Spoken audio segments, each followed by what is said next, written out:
mula sa 702 DZAS, Agapay ng Sambayanan. Narito na ang programang mag-uugnay sa iyo tungo sa wastong kamalayan sa batas, praktikal na talakayan ng mga alituntunin at balitaktakang may kaugnayan sa mga patakaran ng bayan. Kinilala sa Golden Dove Awards bilang Best Documentary Program.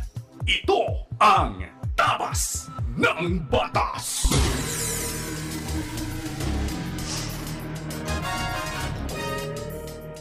Isang magandang Sabado ng umaga sa iyo, ikaw na nakikinig sa ibang bahagi ng Pilipinas, Luzon, Visayas, Mindanao o sa iba pang bahagi ng mundo.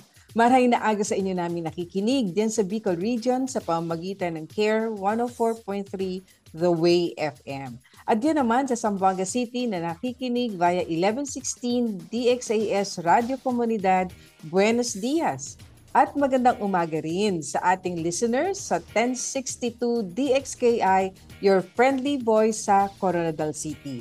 Gayon din sa ating mga listeners sa 1197 DXFE Davao. At sa mga narito naman sa Metro Manila na walang sawang nakatutok sa atin tuwing Sabado ng umaga, happy listening po sa inyo. Kami ang inyong mga kakampi sa batas. Ako po si Attorney Chona Cruz Gonzalez. At ako naman po si Attorney Jeremiah Belhica. Ito po ang inyong programang Tabas ng Batas dito po sa 702 DZAS FEBC Radio TV. Miyembro po tayo ng kapisanan ng mga broadcaster ng Pilipinas na pakikinggan at napapanood po sa Facebook at YouTube channels ng 702 DZAS FEBC Radio TV at sa Channel 185 po sa Signal TV sa pakikipagtulungan naman po ng GCTV. At tayo ay sinasamahan din ng ating cute crew na sina Absidi Ferrer, Phil Lagtapon, kasama na din natin si Ming Katiangco, ang ating Prodtex na sina Benjo Morano, Reggie Villena, Nathaniel Peralta, Jonathan Reyes at RTV na sina Eileen Valdez, Wenmark Balatucan, Angelica Calayag, Raymond Paner at yung mga kasama rin natin dyan sa Bukawi Transmitter site. Sa punto pong ito'y nais natin pasalamatan kayo pong mga kaagapay namin na patuloy pong nakaka-partner ng ministry po ng FEBC. Sa tulong po ng Panginoon at sa inyo pong support ay 76 years na po natin na ibabahagi ang tama at mabuting balita ng Panginoong Hesukristo. Sa mga nais naman pong maging kabahagi ng ministeryo po natin, may-ari po kayong mag-message sa Facebook page ng 702 DZAS FEBC Radio TV or bisitahin nyo na rin po kami sa aming pong website na donatenow.febc.ph. Ito po yung one word, no? donatenow.febc.ph para sa iba pa pong mga detalye. Pero bago po tayo magpatuloy, kami ho ni Atty. Chona sa ating pong napakagandang mga diskusyon ngayon ay pagkain pangkaisipan po muna tayo.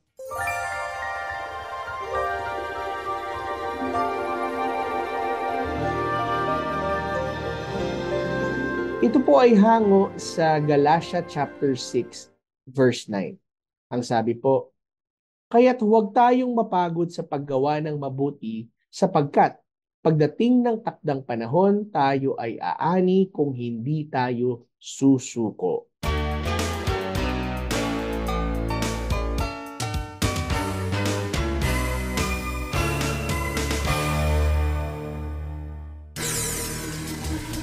Kayo po ay aming inaanyayahan na makibahagi sa ating diskusyon ngayong umaga. Kaya't kung meron po kayong komento, lalo na legal na katanungan, maaari niyo pong ipadala yan sa amin sa pamamagitan ng ating Facebook page, ang Tabas ng Batas FEBC. At habang naroroon po kayo, please like and share.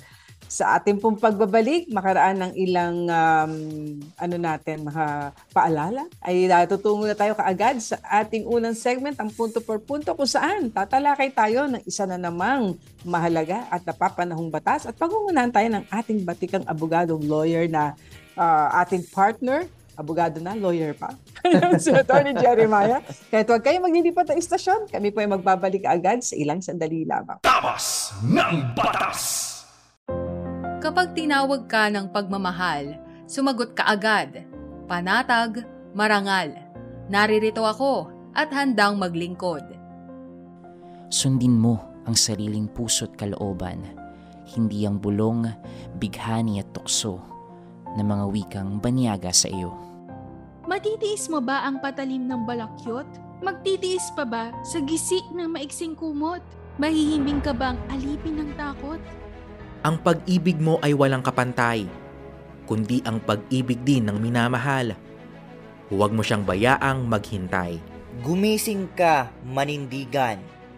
Bawat patak ng luha niya'y isang dagat. Bawat ngiti ng tagumpay niya'y watawat. Kapag tinawag ka ng pagmamahal, sumagot ka agad. Matatag marangal, walang bakit. Sana maglingkod. Ito ay hango mula sa tulang Mamamayan ni Rio Alma. Paalalang hatid ng inyong 702 DZAS, FEBC Radio TV, Agapay ng Sambayanan. Sumasahimpapawid mula sa Maynila. Ito ang Far East Broadcasting Company Philippines. FEBC. Himpilang 702 DZAS. Agapay ng Sambayanan.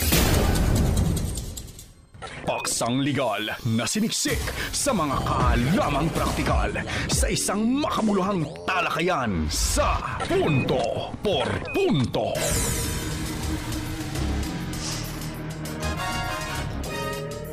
Alright, so tayo po'y nagbabalik muli sa ating programang Tabas ng Batas. Ako pa rin po si Attorney Jeremiah Bellica. At ako naman po si Atty. Chona Cruz Gonzales. At sa ating unang segment, ang punto per punto, ay tatalakay na naman tayo ng isang napapanahong batas. Ano? So Atty. Jeremiah, ano ba itong ating pag-uusapan ngayon? Nako, napakahalaga ng pag-uusapan natin ngayon, lalo na sa mga may mga bahay sa loob ng mga subdivision. At may mga tinatawag na homeowners association o homeowners groups, no? Yes. Dahil pag-usapan natin ang Republic Act 9904 o ang Homeowners Magna Carta. Yan, no? Yan at maganda natin pag-usapan. So, kadalasan yan, attorney, na maalala natin, maraming ano rin yan, parang politika din yan sa loob ng mga subdivision. Oo. Meron tayong listener na nagkomento ng ganyan nung nagtanong siya. Sabi niya, para ho yata napopolitika rin. Oo, talagang politika dahil yan po ay botohan at syempre may kapangyarihan din talaga ang Homeowners Association to manage talaga yung affairs ng asosasyon nila ng mga magkakapit-bahayan na sinasabi, no? So, ito po yung batas that is upholding the rights of homeowners and homeowners association, providing resources and assistance to fulfill their roles in serving their communities and implementing government policies, including registration, dispute resolution, member rights and duties, board powers and penalties sa violations. Yan po yung longer title nung batas po na Republic Act 9904. Okay, so ang title po na itong batas na ito, sinabi natin, is the Magna Carta for Homeowners and Homeowners Association. At ang mga policy to uphold ang karapatan po ng mga tao na mag-form ng unions, associations at ibang societies. Ito ay nasa konstitusyon na natin, Attorney Chona, na may karapatan ang bawat isa na magtayo o magsama-sama para imungkahi ang kanilang mga concerns o redress na sa gobyerno man yan o kahit man lang sa pribado, no, na sa mga association, lalo na sa mga developers, di ba, Attorney? Yes. Minsan kapag may problema ang developer, ang homeowners talaga association ang siyang nakikipag-usap at umaayos ho ng mga bagay na yan. So, ito po ay, ang batas na ito ay nire-recognize at pinopromote ang karapatan at ang role ng bawat homeowners as an individual and also as an association. Yes. Ang gobyerno po ay, the state, no, ay nais po na mag-provide ng resources at assistance para tulungan ang mga homeowners na magawa ang kanilang role sa community at ma-complement din ang trabaho ng mga local government units. Okay? So, pag sinabing association, ang ibig sabihin po na ito, Homeowners Association, it is defined as a non-stock, non-profit corporation na nirerehistro po ito doon sa Department of Department of Human Settlements and Urban Development, no? Dati kasi HLURD. Yes, oo. Ayan, so pinagsama-sama na. So sila ay nirerehistro po ito o kaya naman sa ibang mga relevant government agencies. So iba nirerehistro din nila sa SEC, pwede rin naman po. Pero mas mabuti na doon nyo na po i-rehistro ngayon sa centralized registration po nila dyan sa HLURB. Okay.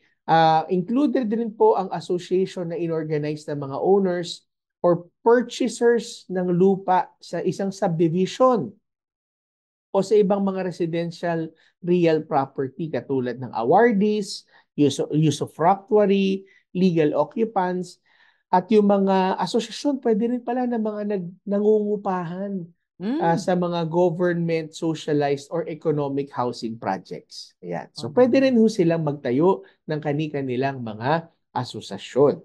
Okay?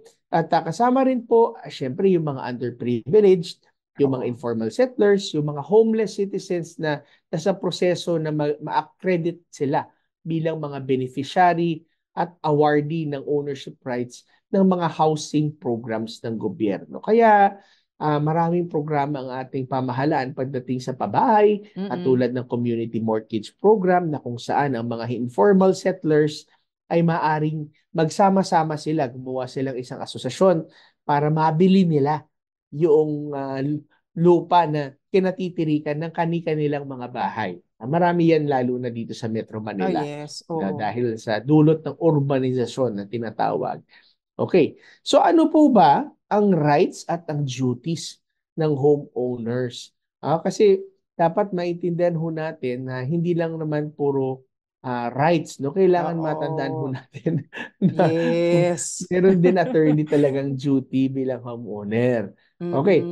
Ang rights at duties ng homeowner ay ang bawat homeowner ay merong karapatan to enjoy basic community services and facilities by paying the necessary fees and charges. Yan, ha? Basic community services, ano ho yan? Tubig, kuryente, ano po, yung common areas, paggamit po ng common areas, security, and mga basic na mga bagay na may karapatan ang bawat homeowner. Pero kailangan nagbabayad sila ng necessary fees and charges. Yes. No? Ang homeowner ay, as defined by law, ay is qualified to be a member of an association. So, kapag homeowners association, ang pwedeng maging member lang dyan ay yung mga homeowners. Okay? Minsan, ang lot owners ay pinapayagan din kapag sila may lote, pero ang lalong-lalo na ang mga homeowners. Okay? Ang mga lessees, usufructuaries, at legal occupants ay meron din silang karapatan ng isang homeowner kapag meron silang written consent or authorization doon sa may-ari ng lupa na kanilang nirerentahan o pinapagamit sa kanila. No? Maraming ganyan. No? Minsan, pagmamay-ari ng kapatid mo na 20 years nang nasa abroad, so kayo ng mag-anak mo ang tumira sa bahay ng kapatid mo. At syempre, kayo na rin nagbabayad ng amilyar, kayo na lahat gumagawa. Subalit pagdating sa botohan ng Homeowners Association, pagdating sa meeting, ay kinakailangan mo ng authorization doon sa tunay na may-ari. No? So ang batas po ay ini-specify ang duty ng mga miyembro kasama na ang pagbabayad ng membership fees. Ayan, di ba? Ang pagpunta sa mga association meeting. Wag ho nating iniit siya puwera. No? May patawag po ang Homeowners Association ay hindi ka nakikisama. Hindi ka ay kasama ho sa inyo pong responsibilidad. At ang pagsuporta din po sa mga proyekto at activities ng inyong asosasyon. Okay. So, at ano naman po ang rights and powers of Homeowners Association? Yan, ha? Ang una po, ang mga asosasyon ay meron po silang karapatan na gumawa to adopt and amend their articles of incorporation and bylaws. No? Sila din po ay maaaring mag-institute ng kaso at legal proceedings in behalf ng kanila po mga miyembro. Maaari din sila mag-regulate ng paggamit at maintenance ng common areas. Yan, 5 common areas na yan.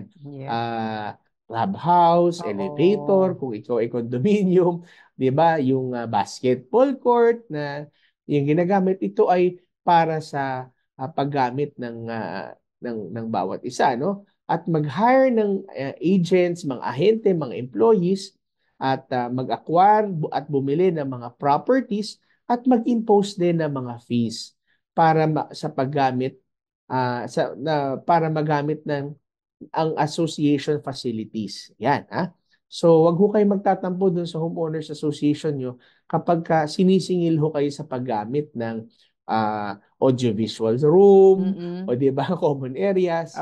At dahil kasama po sa kanilang trabaho. At syempre, ang asosasyon ay ini-encourage din na makipagtulungan sa lokal na gobyerno at sa mga nasyonal na gobyerno sa pagbibigay ng serbisyo ng kanilang mga miyembro at pag-i-implement po ng mga polisiya. Okay, napakadami pa na itong ating pwedeng ma-discuss po rito, pero tandaan po natin na meron pong mga penalties din po yan kapag hindi po sumusunod both ang homeowners association o mga miyembros, no? Na hindi naman sa pilitan ang pagsama sa asosasyon, pero ito po ay kinakailangan ay i-encourage sila ang bawat isa sa kanila. Okay, so attorney, anong masasabi mo dito sa ating napag-usapan? Oo, mahalaga kasi yung sinabi mo kanina na pag may mga patawag, ng mga meetings, kung maaari tayong pumunta, etc. Makilahok kasi nga po ang pinag-usapan nito yung inyong neighborhood, yung inyong kinabibilangang komunidad. At maganda ho na may pakialam din tayo. At malamang may mga suggestion kayo na pwedeng sabihin pa para lalo pang mapaganda ang hindi lang relasyon ninyong magkakapitbahay, kundi pati na rin, di ba, maiayos din yung lugar kung saan pare-pareho po kayong nakatira. Kaya ang ganda nitong batas na ito na iniisa-isa niya, no, yung mga katungkulan, mga tungkulin, mga gagampanan, duties, etc. So, hindi lang puro yung karapatan ko, kundi yung kalakip ding obligasyon nito. Yes. Okay. So, yan po ang Republic Act 9904 o ang Magna Carta for Homeowners and Homeowners Association. So, wag ho kayong aalis. Sa pagbabalik po natin ay mapakikinggan na naman po natin ang isa pa napapanahong panukalang batas na pangungunahan po ng ating pinakamamahal na mahusay na Attorney Chona Cruz Gonzalez. Kaya wag ho kayong aalis. Babalik kami dito sa Tabas ng Batas. Tabas ng Batas! Ako po si Roderick Toloy, tribong Bugalot. Tayo po ay manalangin. Panginoon, nunodang madamin, midagaw ka, Panginoon, at oras sa ito. At ikamakon, idalagdi mo, Panginoon, yung ekonomiya doon bansa min Pilipinas. Doon si kayong uwi, Panginoon, patabutso. Dalangan ko din, Ama, yung minon kumpanya, minon business, doon i-bless mo, Panginoon, ito. Para uwin, on out, Panginoon, on tabot uwi. Yung ekonomiya, Panginoon, lugad mi. At dalangin ko, Panginoon, na sana ay uado yung mga foreign investors nun invest, Panginoon, lugad mi. Para mangkawadaan nun, ni mauadon talabako. Para di maaway talabako to, Ama, ay mangkawadaan da. Para makadupi man, nun, uwin, bangon, Panginoon, siyakin, awat, tabot yung ekonomiya to Pilipinas.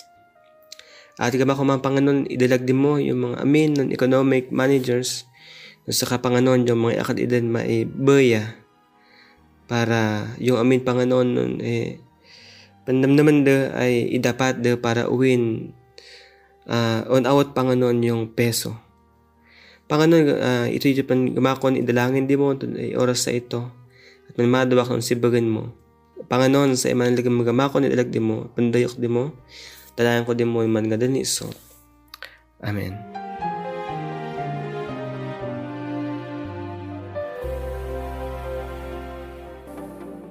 Siyang nagpasimula hanggang matapos, siya rin ang magpapala. Ito ang Far East Broadcasting Company Philippines, 76 na taong nagbabahagi ng mensahe ni Kristo para sa mundo.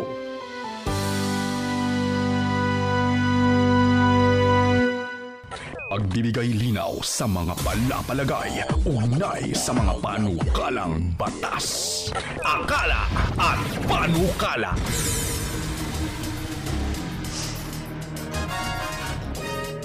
Alright, so tayo po ay nagbabalik na muli sa ating pong programang Tabas ng Batas. At ngayon ay tayo na sa ating ikalawang segment na po. Ang Akala at Panukala. Attorney Chona, ano po bang pag-uusapan nating napapanuhong panukalang batas sa ngayon? Ito naman may kinalaman sa nutrition. Ayan, so meron din bang sinasabi ang ano diyan, ang panukalang batas? Meron po ang Senate Bill 2675, an act requiring the disclosure of nutritional information in menus of food service establishments. So sa mga kababayan natin na nasa abroad marahil, lalo na sa US, familiar sila dito, no, dahil sa mga sa mga counters, pag kayo order, nakalagay na po doon hindi lang yung mga nasa menu or menu, kung hindi nandoon ang presyo at nakalagay kung ilang calories. So tingnan natin, ganun din kaya ito. Ayan, kasi sabi ng marami, attorney, parang pagka tinignan ko naman yung ganun sa counter, parang wala na ako ma-order kasi puro 400 calories, 500 calories. Parang ano pa ang kakainin ko? But anyway, sige, tingnan natin. Sabi rito, may mandato daw ang konstitusyon natin sa Estado to protect and promote the right to health of the people and instill health consciousness among them. Okay. So, noong 2022 daw, about 12% of assessed adults aged 20 and above in the Philippines were identified as obese or overweight. The highest share of obese or overweight adults were reported among adults in the NCR at 39%. Kasi naman dito sa atin sa NCR, ang dami kayang choices. Hindi ba? Ang daming, lalo na itong pandemic, talagang ang daming mga kababayan natin na naging very creative at yung kanilang talent sa pagluluto ay kanilang naipakita. At marami rito nagpatuloy na businesses ngayon. At sino ba naman ang ayaw talaga kumain ng masasarap na pagkain, attorney? Hindi ba? Talagang lalo ng mga Pilipino, masarap tayong kumain. Kaya ito pa, at masarap pa mga pagkain kasi natin. So sabi naman ngayon, may weight gain, So, syempre, pag marami daw yung calories, more than nako-consume than are expended. So, eating out, alam mo, tatamaan lahat tayo rito Eating out, eating extra calories while eating out, contribute disproportionately to the excess calorie intake that fuels the rise in incidence of obesity. Totoo naman din po yung mga fast food natin, di ba? No? Okay, so obesity increases the risk of, alam na natin yan, mga sakit, diabetes, heart disease, stroke, some cancers and other health problems. The increase in consumption of away-from-home foods has been facilitated by the expansion of fast food and restaurant chains, which serve food that is easily available, inexpensive, pero mahal na rin and high in calories. While packaged foods are already acquired or required to disclose nutritional facts, meals sold through food establishments contain no such disclosure. So meron pa rin daw ng mga establishments na walang ganitong pagpapaalam ng laman o nilalaman ng kanilang mga nilulutong pagkain o itinitindang pagkain.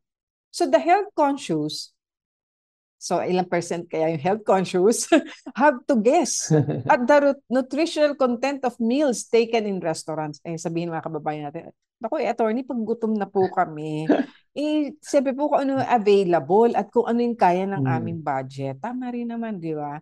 Yeah. On the other hand, those who are less aware of the need for proper dieting are left unaware of the nutritional values that they intake. Now, to address the problems of obesity and proper nutrition among Filipinos, so ito daw ang kanyang remedyo. This bill mandates the disclosure of caloric and nutritional information in menus of food service establishments Nako, so lahat na to, pagtingin mo ng menu, oops, wag na to, oops, wag na to, no?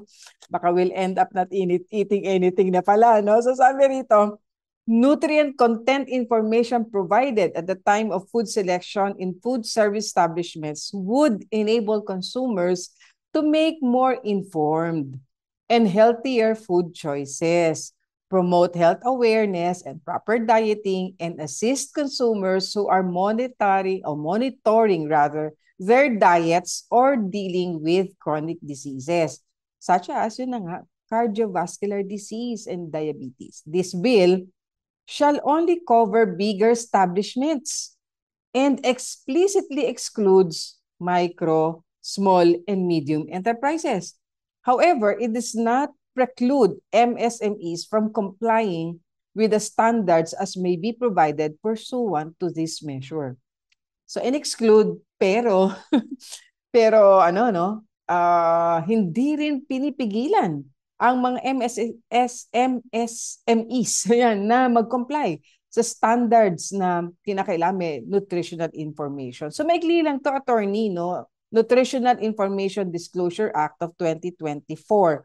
So, anong mga, di ba, parang ano ba i-disclose, ano? Eto raw. Pag sinabi raw na nutritional information, it includes but not limited to, eto, all of the following, per menu item. Kailangan total number of calories, total number of grams of carbohydrates, total number of grams of saturated fat, total number of grams of protein, total number of milligrams of sodium. So yun ang kailangan ilagay. Dapat parang wala doon sa ano yung sa sugar. Dapat meron din yan. So okay.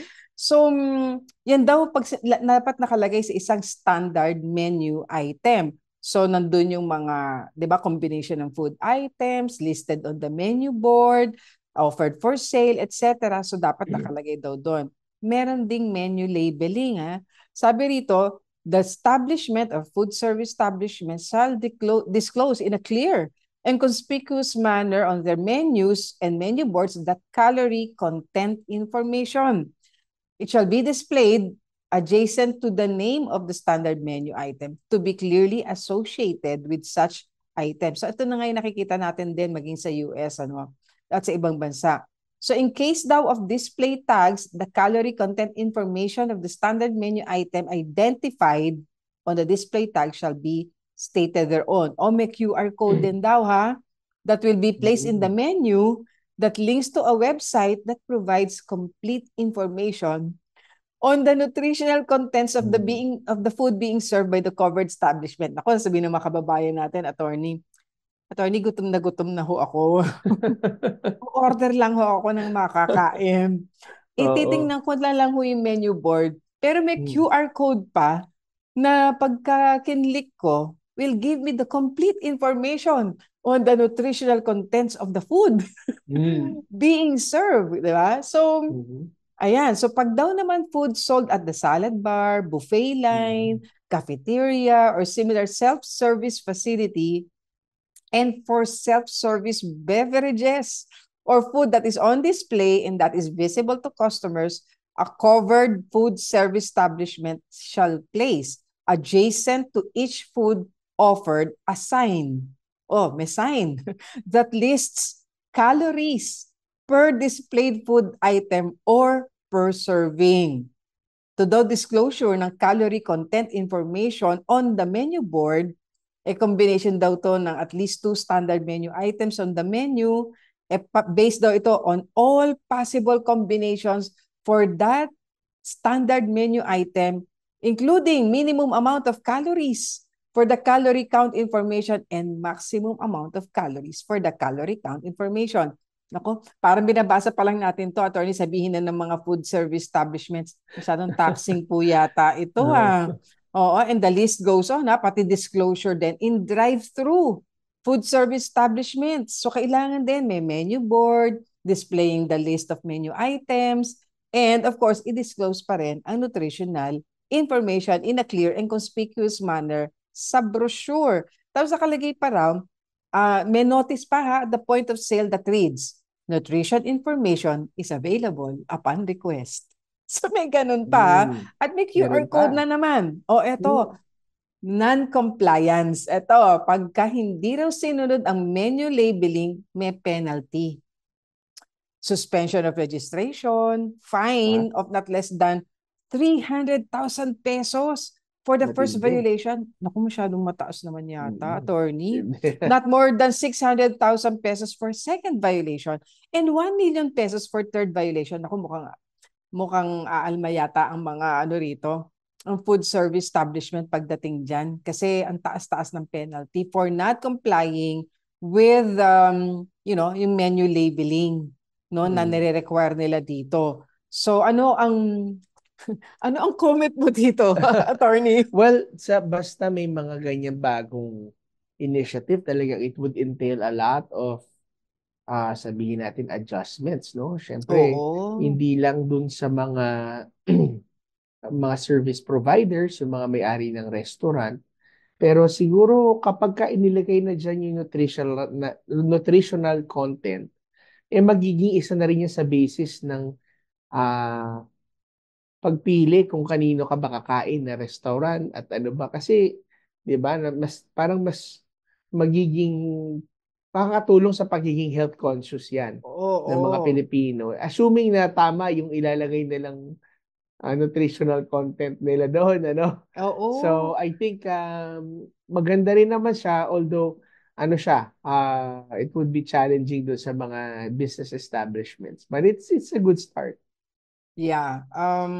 Marami pang bagay na didiscuss ito once na dininig na ito, no, sa committee level. Kaya tingnan natin how this bill will develop, at paanong ito ay maisusulong. Maganda naman ang layunin, bagamat syempre yung pag-refine, ito ay pag-uusapan pa sa komite. Kaya yan po ang Senate Bill 2675 Nutrition Information Disclosure Act of 2024. Sa ating pong pagbabalik after a short break, tutungo na tayo sa ating payo de asunto kung saan bibigyan daanan natin at sasagutin ang mga pinadala po ninyong legal na katanungan. Kaya huwag kayo maglilipat ng istasyon, kami po ay magbabalik kaagad dito pa rin sa inyong paboritong programang Tabas ng Batas. Tabas ng Batas! Tiyaga, tiyaga, tiyaga. Pray, pray, pray. Yan po ang lagi nating panawagan para sa lahat ng mga Pilipinong nasa ibang bansa. Tiyaga sa napakahaba at komplikadong prosesong hatid ng pabago-bagong adjustment. Tiyaga sa trabaho sa kabila ng matinding pananabik na makauwi na at makasama ang pamilya. Tiyaga sa pananalangin dahil ang ating Diyos ay walang sawa sa pagtugon sa ating mga dulog sa Kanya. Sabi nga po sa unang Tesalonica, Kabanatang 5, talatang 16 hanggang 18, magalak kayong lagi, palagi kayong manalangin at magpasalamat kayo sa Diyos sa lahat ng pagkakataon, sapagkat ito ang kalooban ng Diyos para sa inyo, sa inyong pakikipag-isa kay Jesucristo.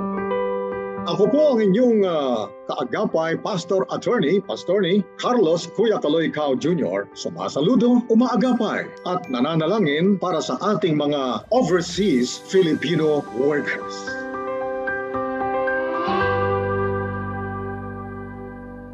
Sumasayang papawid mula sa Maynila. Ito ang Far East Broadcasting Company Philippines. FEBC. Himpilang 702 DZAS. Agapay ng Sambayanan. Mga kasong bibigyang pansin at mga katanungang sasagutin, yan ang tututukan at gagabayan ng Payo de Asunto.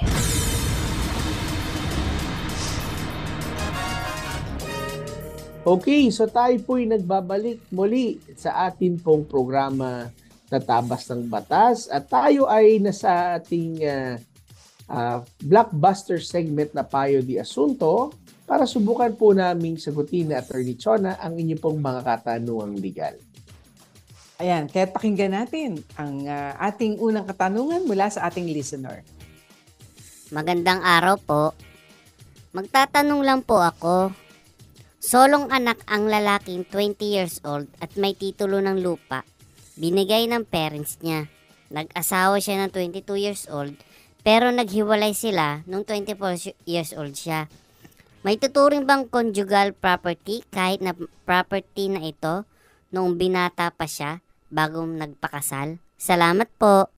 Ayan. So, magandang katanungan ito, attorney, no, na yung bang property, no, na binigay na ng iyong parents bago ka nag-asawa, at siyempre nasa pangalan na nga naman niya yun, ano, nag-asawa na siya, conjugal property ba yun? Ngayon, alam mo, ang batas natin is in keeping with our traditions and culture. Oo, yes. 'di ba? Sa ating custom na talaga pong panag-asawa, hindi lamang po kayong dalawa ang magsasama, 'di ba?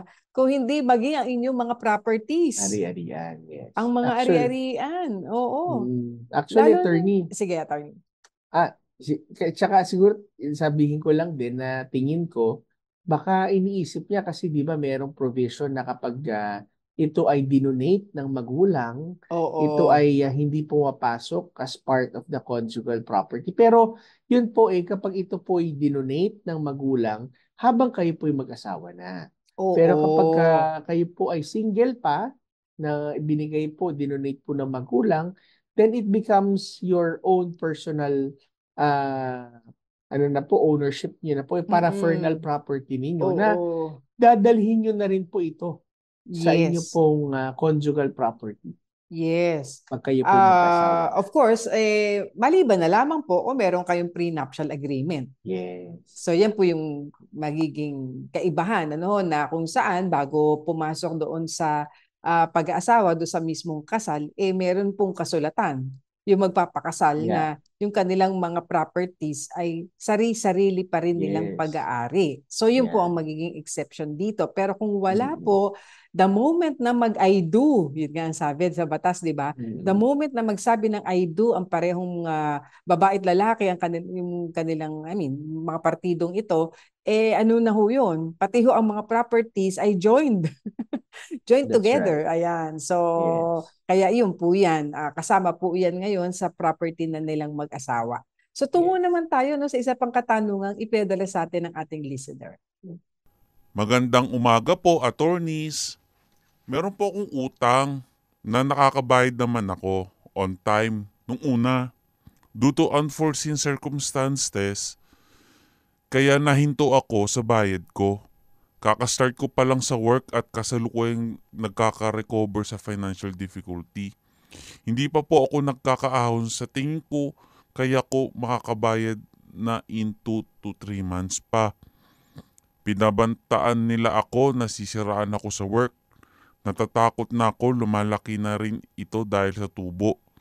Makakahingi po ba ako ng settlement figure sa kanila at babayaran pa unti-unti kung tao lang kausap ko? Salamat po. Ayun. So, nangyayari to, attorney, lalo na ng pandemic, ano, may mababayan tayo at marami na may obligasyon, no, na nakita nila, mababayaran nila. Ito kasi may trabaho, bigla nagka-pandemya, nawalan ng trabaho. Ito maaring post-pandemic na ito, pero nawalan din siya ng trabaho. At ngayon pa lamang siya, nagkaroon muli ng trabaho, kaya parang ngayon pa lamang niya ulit mababayaran. Kaya ang gusto niya sana, nakahingi siya ng palugit man lang, di ba, na parang, di ba meron naman nangyayaring ganyan talaga, restructuring nga ng payment ng utang. I-restructure, ibig sabihin yung pamamaraan at panahon ng pag-uutang, kung magkakano at gaano kahaba, ay pwede ho yang ayusin. At minsan ay nagkakaroon pa ho ng usapin na kung saan ay kina-cancel yung ibang mga penalties. Pero ang mahalaga po pagdating po sa utang ay kinakailangan na ito po hinaharap at kinakausap. At kaya ho dun sa mga taong nautangan naman, ano po ay mag-ingat rin ho tayo sa ating pamamaraan ng pangungulekta dahil meron din pong tamang proseso ng pangungulekta. Ano po, wala naman hong nakukulong sa utang, maliban na lamang kung ito po'y may halong panloloko. Kung wala naman po na talaga nagkaroon ho ng pagkakagipit dahil po sa mga reversals ng nasunugan, nagkaroon ng pandemic, ay hindi naman ho yan sinasadya. Wag ho nating siraan, takutin, pwede mag-demand letter at makipag-usap rin ho ng maayos. Ano po? Oo. Dahil sa huli ho, kapag hindi mo naman dinaan sa tamang proseso ang pangungulekta, ay maaaring ikaw din ang siyang magkaroon naman ng problema sa batas. Tama. At maganda po na sulatan nyo po yan para merong record, no? Official na Yan, demand kayo letter. po ay magpaliwanag niyo po yung sitwasyon ninyo, na kayo po ay mayroon naman talaga intensyong magbayad at eto nga po ang inyong makakayang ihulog buwan-buwan. At kumbaga magkaroon na kayo ng proposal paano nyo babayaran at nawa, kanila po itong tanggapin, ano? Pero maganda, on record nga, put it in writing, isend niyo po doon sa pinagkakautangan ninyo, ito ang schedule of payment na kaya ko po na inyo pong makonsidera para mabayaran ko rin yung utang. Kasi sa mga pinagkakautangan naman, syempre ang gusto mo mabayaran ka. So, ba't mo naman sisiraan naman yung tao doon sa kanyang pinagtatrabahuhan? Eh di mamaya po nawalan pa sila ng kakayahang bayaran kayo. So, di ba, intindihan na lang din at naririto naman itong sumulat sa atin at nagpadala ng tanong na nais naman niyang makapagbayad. So, put it in writing, isend niyo po doon sa pinagkakautangan ninyo for their consideration naman ng inyong, hindi ba, yung inyong intention to pay. Oo, at yung schedule ng payment at how much yung ibabayad ninyo.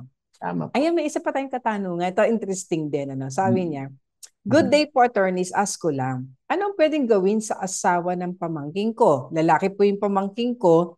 Yung asawa niya umalis sa kanilang bahay. Nagbibigay naman po ang pamangking ko ng sustento na 15,000 para sa anak nila, bukod sa mga gastusin tulad ng sa medical at mga pangailangan ng bata. Hindi naman po malaki ang sinusahod ng pamangking ko. May binabayaran din siyang kotse, credit cards na ginamit din naman po sa pangailangan ng bata.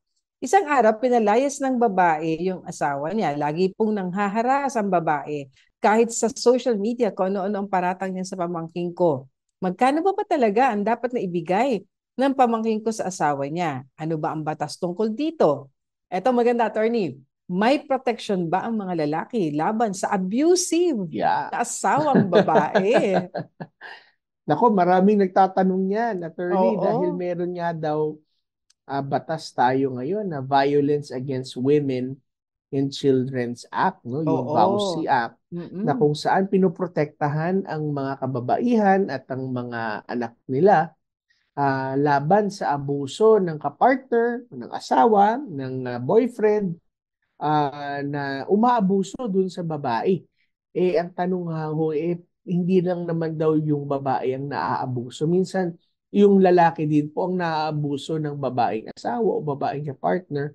Meron daw bang itong tinatawag na protection sila? Meron naman po yan, mga protection. Bagamat wala hong special law na patungkol po sa protection ng asawa. Pero meron ho tayong mga general na mga batas na nagpoprotekta sa abuse po, ano? Katulad na lamang po na kapag kayo po ay sinisiraan sa online, maaari ho kayo mag-file syempre ng tinatawag po natin na cyber libel na cases po. Kung kayo po ay tinatakot sa inyo pong buhay at may pinipilit ho kayong gawin ang hindi nyo naman ho po dapat gawin sa batas, ito po ay kasong coercion o grave coercion. At syempre, patungkol naman po doon sa inyong katanungan kanina, magkano ba ang dapat ninyo ibigay o ibigay ng isang lalaki na sustento sa kanyang anak? Okay, wala pong hard fast na amount sa batas. Subalit ito po ay nakadepende pa rin sa sitwasyon, particularly sa laki ng kinikita ng lalaki at doon ho sa pangangailangan naman ng bata. Ayun. So, hindi naman ho kung ang lalaki ay kumikita po ng 20,000, yung buong 20,000 ay binibigay ko niya sa bata kasi kailangan rin ho niyang kumain, kailangan niyang mabuhay. And yung korte po ang siya hong nakakapag-determine ng ano po ba ang capacity niya at ano pong pangangailangan. Subalit kung mapag-uusapan naman po ng mag-asawa kung magkakano po ang maibibigay para sa alang-alang na rin sa kaayusan ng kanilang anak, ay ito po ay pinagbibigyan ho ng korte mismo. At kung ikaw naman ay makaluwag-luwag, no, in the process, siguraduhin mo naman na ikaw naman ay magbibigay kung ikaw ay Yes. merong sapat ng kakayanan na yun, no? Mm. So, sa mga kababaihan ay paalala rin, no? Hindi porket kayo po ang babae ay ibig sabihin ay wala na pong konsekwensya kapag kayo naman po ang nang-aabuso. Sa mga Tama. kalalakihan naman, paalala ho natin ang ating tungkulin. Ano po, kung may kakayanan naman ho talaga tayo, gawin ho natin ang lahat na magagawa para magsustento po sa atin pong pamilya. Kasi iyan ay ano rin, obligasyon naman ng parehong magulang, ano? That's At right. alam mo, bagamat walang sinabi ang batas, ano, kung anong percentage, ano, napakaganda na hindi naman nililimitahan, no, ng batas yung ano yung maibibigay at ano yung tatanggapin. Depende na lang talaga sa kakayahan at pangangailangan. Binabangga yun kumbaga, no, proportionate dapat sa kakayahan ng magbibigay at pangangailangan naman ng pagbibigyan. At tama, meron din naman pagkakataong maaring lumaki ang maibibigay na sustento dahil lumaki rin naman yung kanyang kakayahan, ano, na sa kanyang tinatanggap sa trabaho. Pero syempre may times naman din na kinukulang, ano. Kaya sabi po ay proportionate ang ang pamantayan ng sustento. Ayan. So meron pang isang katanungan. Sabi naman niya, I have an aunt living with me. Kapatid po ng mama ko. Kasama yung pamilya niya. Yung mama ko po almost 5 years nang namayapa. I am an only child. Yung lupang tinitirahan namin ngayon ay pagmamayari po ng nanay ko at yung title nakapangalan pa rin sa kanya. Okay. So hindi pa po pala ninyo na-settle ang estate, ano, ng inyong mother. Dapat na i-settle nyo na po iyan, ano, kasi may babayaran din pong estate tax dyan at iba pang mga taxes. Yes, ano. yes. But ang nangyari, attorney, sinanla ng tita niya yung titulo. Allegedly, ninakaw ng tita niya yung titulo kasi hindi niya alam na nawala na yung titulo niya, no? So, ng mother niya. Tinanggap po ng lending company yung titulo nang walang hinihinging valid ID. Do I have the right na kunin yung titulo na hindi babayaran yung principal amount with interest na umabot na ng 40,000 plus pesos? What cases po ba ang pwede kong maisampa sa tita ko at sa lending company if ayaw ng lending company magpaareglo sa pagkakamali nila? So attorney, sa una muna, maganda padalan muna nila ng demand letter, no? Nang sulat muna yung lending company na ipaalam ninyo sa kanila na kayo bilang tagapagmana ng nanay ninyo na nagmamay-ari ng lupang iyang isinanla sa kanila ay ka-questionin ninyo yung naging sanla kasi walang otoridad mula sa inyo na tagapagmana. Obviously, wala namang pahintulit mula sa inyong mother na 5 taon nang namayapa. Ano? Kaya kaninong otoridad meron na ibinigay itong inyong auntie para maisanla niya itong property na ito sa lending company. Maganda po yan kasi lalabas din po doon kung ano ang naging basihan ng lending company kung meron man doon sa kanyang pagtanggap ng titulo na yon ng inyong mother, no, mula dito sa inyong tita, no? So magkakaalaman, may kasulatan ba? Yung bang kasulatan na yan ay legitimate? Tama ba yan? Legal ba yan? Valid ba yan? O iyan ay ginawa lamang, no? So magkakaalaman po riyan. At bilang kayo ay wala namang kinalaman doon sa pagsasanla, wala naman hong obligasyon sa inyong bayaran ninyo yung principal amount together with the interest dahil hindi po ninyo napakinabangan yan at hindi po kayo ang nagsanla in the first place. Kaya demand letter po, ipaliwanag ninyo doon na walang kayong walang otoridad mula sa may-ari ng lupa, ang inyong nanay na namayapa na, yung pagsasanlang nangyari. Ngayon, attorney, anong mga kaso ang pwedeng isampa sa kanyang tiyahin na di umano nagsanla nitong property na ito? Well, tama yung sinabi mo, no, Attorney Chona, na wala siyang obligasyon, supposed to be nabayaran dahil hindi naman siya nangutang. At may posibilidad na kaya pumayag ang lending company na isang layong lupa ay nabigyan sila ng peking dokumento na may pirma, either binigyan ng SPA na binigbibigay ng authority sa auntie mo na mag-transact in your behalf, o SPA ng nanay mo, o kaya naman yung peke na mismo na pirma na may pirma mo o pirma ng iyong nanay. Nonetheless, kapag ito po ay meron pong nangyari na falsifikasyon o yung tinawag na pinirmahan fraudulently, ay maaari pong makasuhan ng criminal case for falsification of public document, at maaari din ho kayo mag-file na ang petition for the declaration ng nullity ng kontrata po na yan. Para ito po'y mapawalang bisa. Ayan. So yan na po ang ating nalalabing oras, ano, maikli, no? Pero ang bilis talaga ng panahon. Kaya kung hindi mo niya napakinggan yung ating naging kasagutan, ano, sa inyong mga naging katanungan, pwede niyong balikan ito sa ating Facebook page and 702 DZAS-FEBC Radio o sa Tabas ng Batas FEBC. At kung hindi po namin nasagot ni Attorney Chona ang inyong pong mga katanungan, ay abangan nyo na lamang po ito sa mga susunod na Sabado. Sa mga may mga legal concerns, mag-message lang po kayo sa aming Facebook page. Pwede rin po kayo mag-send ng audio or ng video message ng inyong pong mga katanungan.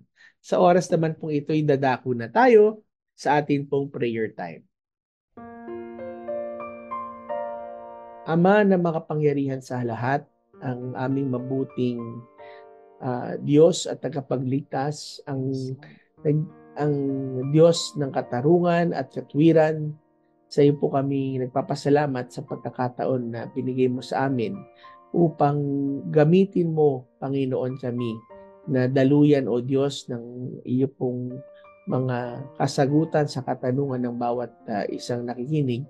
Dalangin po namin, O Diyos, na pagpalain po ninyo ang aming pong bayan, ang programa pong ito, at ang lahat, O Diyos, ng mga tagapakinig sa po, O Diyos, na kanilang mga pamilya.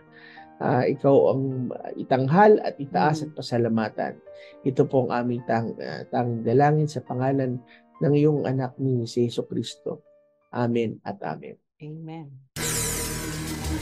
Salamat po mga kaagapay sa mga tumutok sa radyo, sa online, via Facebook at YouTube, at sa Channel 185 sa Signal TV, sa GCTV po. Kami po ang iyong mga kakampi sa batas tuwing Sabado ng umaga. Ako pa rin po si Attorney Jeremiah Bellica. At ako naman po si Attorney Chona Cruz Gonzalez na nag-aanyaya sa inyong lahat na samahan kaming muli sa susunod na Sabado sa parang oras at timpilan. Kaya't lagi po nating tatandaan, kung uunawain at susundin, kakampi mo ang batas. Nais po naming makarinig mula sa inyo para sa mga kuro-kuro, mungkahi o mga bagay na nais ibahagi sa palatuntunang iyong napakinggan, sumulat lamang sa 702 DZAS, Agapay ng Sambayanan, 1 Corporate Center, 46th floor, Doña Julia Vargas Avenue, corner Meralco Avenue, Ortigas Center, 1605, Pasig City.